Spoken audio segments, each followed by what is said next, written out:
Got the, there we go. All right. Good morning. Good morning to you. So we are at the Inspirational Literature Tea this morning. Yes. And we've had a great couple of days so far here in Atlanta. Tell us a little bit about who you are. Let them know, I know who you are, but let them know who you are, what you have going on in your life. And then let's talk about this weekend a little bit. Excellent. Thank you. Thank you for asking. I'm Gigi Edwards Bryant. I'm actually from Texas. Awesome. I'm native, fifth generation Austinite, seventh generation Texan. Nice. And Atlanta's beautiful. I've come here to visit and do several things, so I love it. And I was very excited to find out that the award ceremony was going to be in Atlanta. Yes, I thought that was very good. And so what I'm doing is just taking in the countryside. And last night we had two events, which the first one was just amazing. The second one was amazing. I think they do such a really good job. The ladies that are putting it together are inspired by good people. Yes. And the stories last night were so interesting.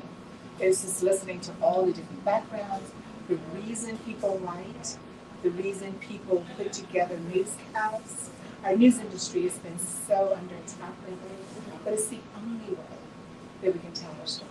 Absolutely. Yes. Absolutely. What have you taken away from this weekend that maybe you didn't expect to? I didn't expect to have such personable conversations. Usually people will tell you about their book, they'll tell you about their background, but I'm finding people are telling me about their family. There are moments of breathing with such inflections in the stories, which make you know that you're in the right place. Also, like the size of the event, it's enough to be big, but it's small enough to be intimate. Yes. And I'm able to have conversations with people like you. I learned a lot about you and some of the things we were talking about, and I really appreciate it. Well, I love that part of this whole writing community. And that's one of the things that's always been important to me, getting together with other writers.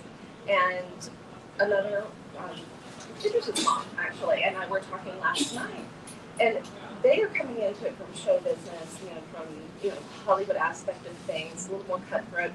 And I love the word that she used to describe the people that she had met that night. She said they are so kind, and she was surprised by that because you would think that everybody trying to sell a book, everybody trying to get their story told, it might be a little bit more cutthroat. But I have found that the writing community is so supportive of one another. And it was wonderful to see that reflected to someone who was not part of that community, so that even from the outside, it is that kindness, it is that support. And I really feel like this weekend has been a lot of that. And it has been so wonderful to get to know so many different people who have come to various aspects of writing, whether it's journalism or novels, and bringing so much of themselves to the place being present. Yeah. And actually talking to one another and sharing it. It's been fantastic. And it has been a joy to get to know you. Thank you so much. It's been a joy to get to know you. And thank you so much for the information about your home state of Louisiana. Oh, yes. The next time I go through, I'll make sure that I visit the plantation, Whitney Plantation. I'm all ready for that. I've got it locked in my memory. Good. And so, as I tell my husband, anywhere you go, find the locals. Yes. So thank you for introducing us to You that. are welcome, and I hope that you get a chance to go and see it. It is truly a powerful place. It really is. We will. We'll go see. There are so many stories in that one setting that are just inspirational all the way around. And it's important for us to, we can't correct the history, but you can always look at it and develop a very positive future. Absolutely. So that's why I'm such a history buff. I want to know what happened.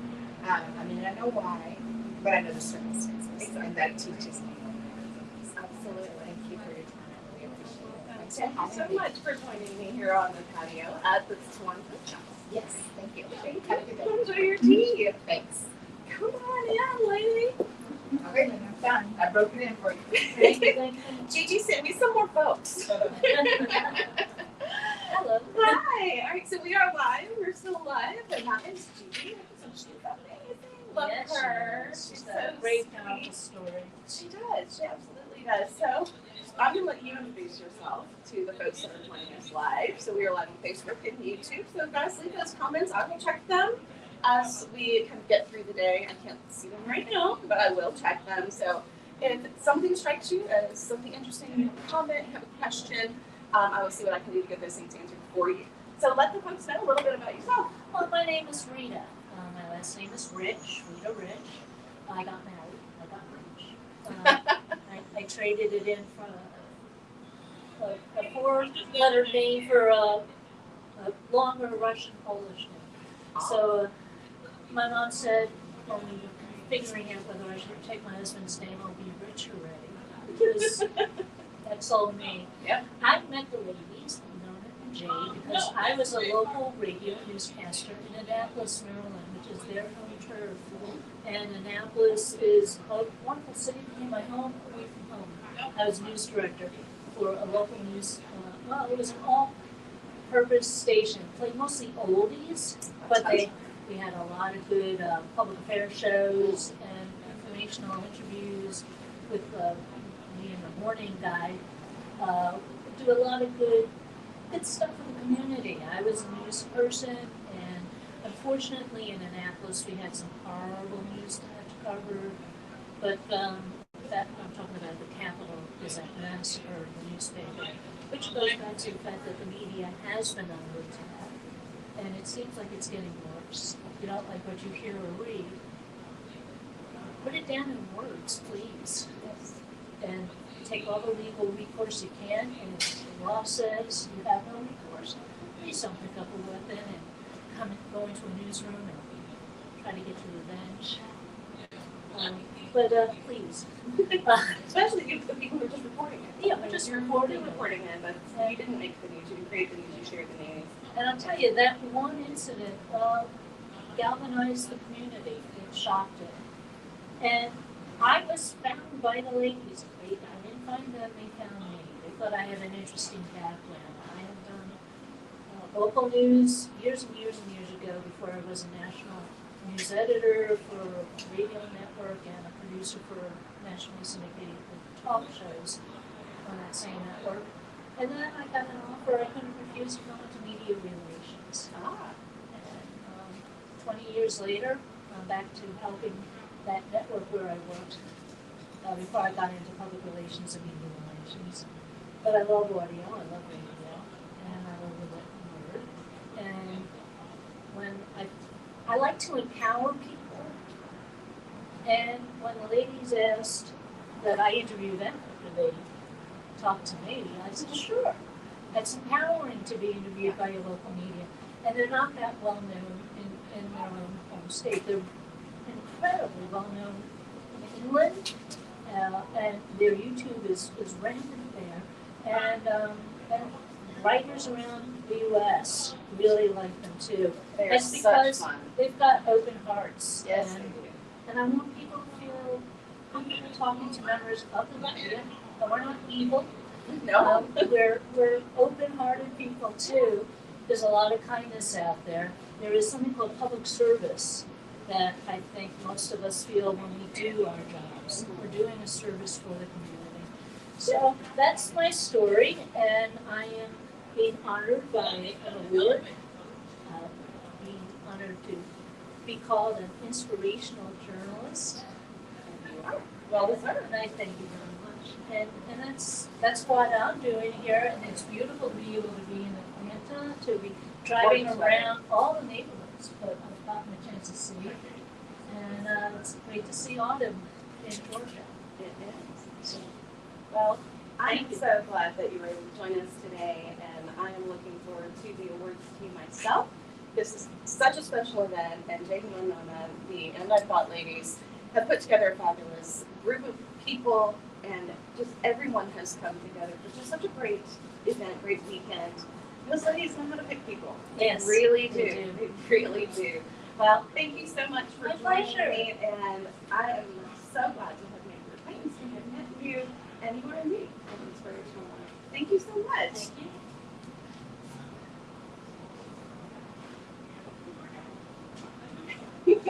Next! Next!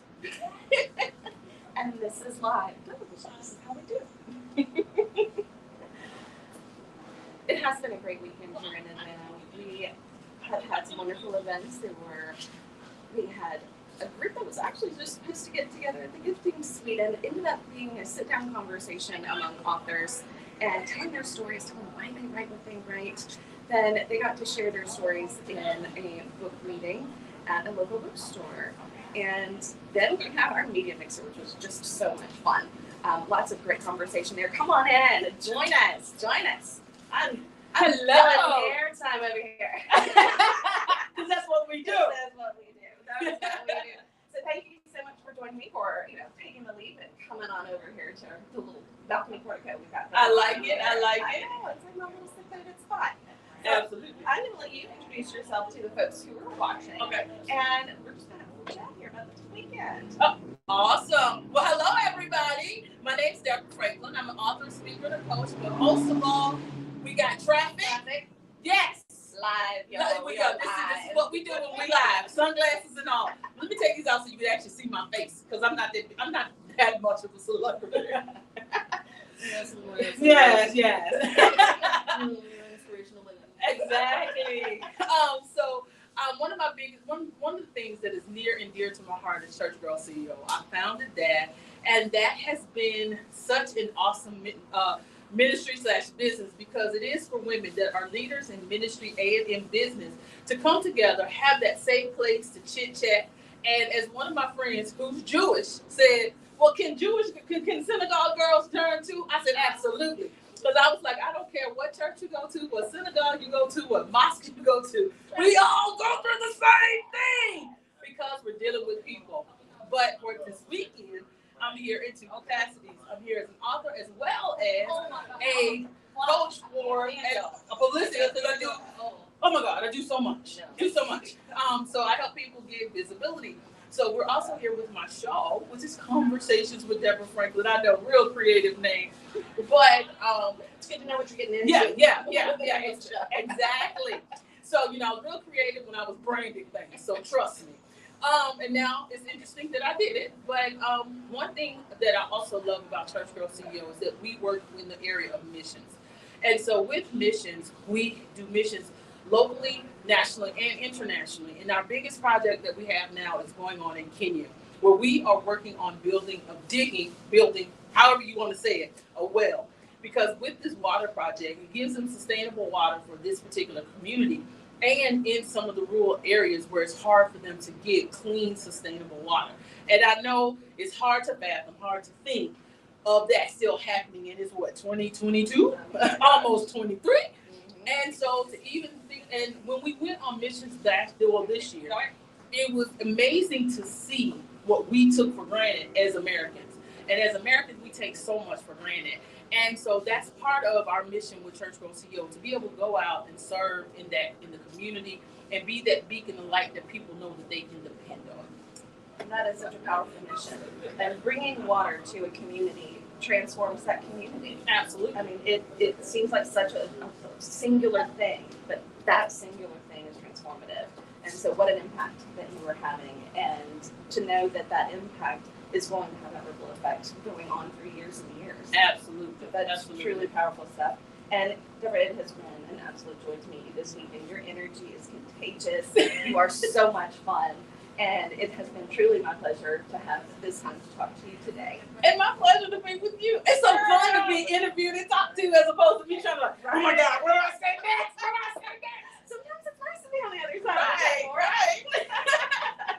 Well, lady, it's sure been fun. Thank you. I hope that you enjoy the tea and the rest of your time here. Yes, darling. We're going to go enjoy the tea. Yes, we'll some pinkies up. Oh, yes. Pinkies up.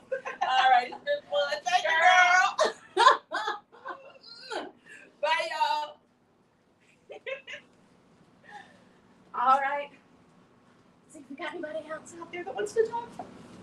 Everybody's getting ready for tea because, they've seen the pretty cups and saucers. They have seen the lovely things. And there's some mimosas in there. You know me. I'm going to go get a mimosa. I like the tea, but there's mimosas in there. Might have to go grab one of those. Miss J. Hi. Are we getting Are ready to start? Will you say Absolutely. hello to my people over here? Hello, you one, and I'm just so happy to finally meet Nola in person, and it's just been a wonderful experience. Thank you so much, Nola, for coming out and doing this. Thank you for having me. It has been truly a lot of fun.